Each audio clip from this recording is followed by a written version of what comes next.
The North African Campaign, World War II. Before the war broke out, let's set the scene in North Africa. So Italy has a colony in modern-day Libya, which years before they'd stolen from the Ottoman Empire. France has colonies in Tunisia, Algeria and Morocco to the west of Libya. And the UK has got control of the Suez Canal in Egypt. At the time, Egypt was nominally independent, but Britain knew that having Egypt on the side in a time of war was absolutely crucial for their control over the eastern Mediterranean, so they ensured that they had control over Egypt's foreign policy. It's the 11th of June 1940, and this is the day that Italy declares war on the Allies. For those who don't know, the two sides in the Second World War, at this stage at least, were the Axis and the Allies. The Axis main players were Germany, Italy, Hungary, Bulgaria and Romania, and for the Allies it was the UK, France and their respective empires. The Italians invaded Egypt on the 13th of September 1940, but didn't get very far.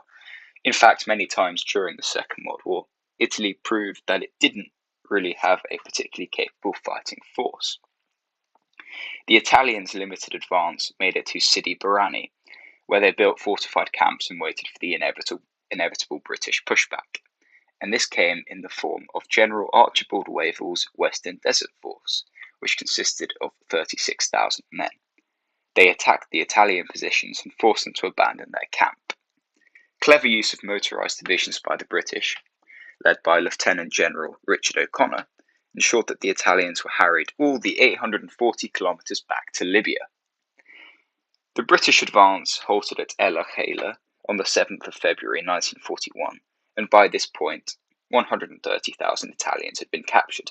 I think that would probably be about 9 Italian divisions. It had been a military disaster for the Italians.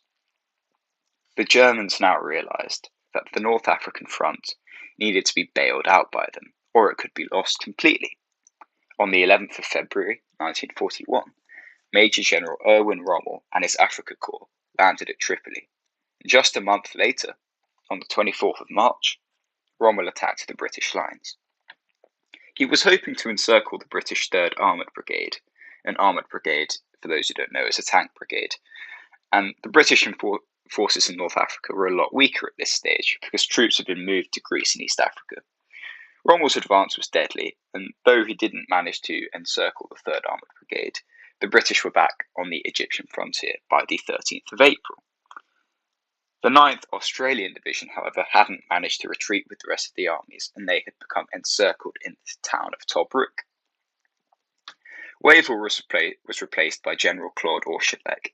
On the 18th of November 1941, Operation Crusader was started, and this began with an advance towards Tobruk. This caught Rommel by surprise, but composure was quickly regained. Rommel planned to encircle the entire British force and eliminate them by striking east and then north, and this might have been successful had his tanks not run out of fuel. The British drove back the Germans and managed to relieve the siege of Tobruk on the 7th of December. The Germans fell back to El Agheila. The Germans then tried their luck again and attacked the British in January 1942. Rommel advanced all the way to Benghazi, but after that he was slowed down and eventually halted by the British defensive line, which was basically a line of mines between Gazala to Bir Hashem. In May, the Germans attacked the line again, and after 2 weeks of bitter onslaught, they broke through.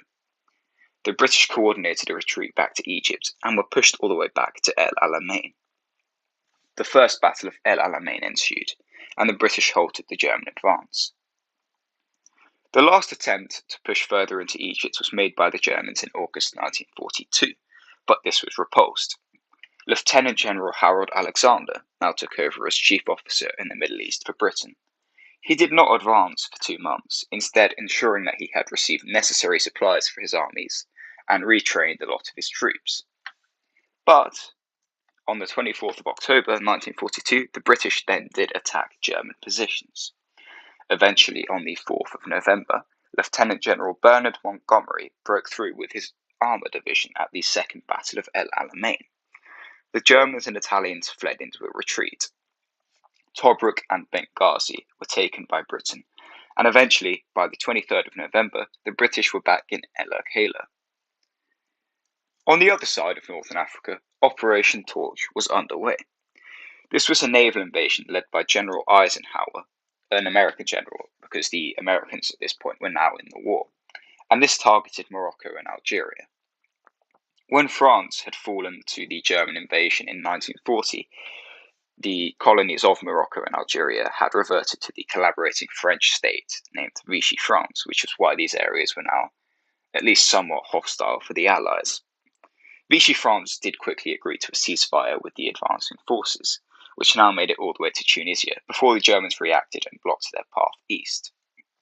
But by the 20th of March 1943, the British forces from Egypt and the forces from Operation Torch had managed to link up, and on the 7th of May, the Allies entered the city of Tunis. 5 days later, the North African theatre had been concluded when 250,000 German and Italian troops surrendered to the Allies. If you like this video, give it a thumbs up, subscribe to stay up to date with content, and I will see you in the next one.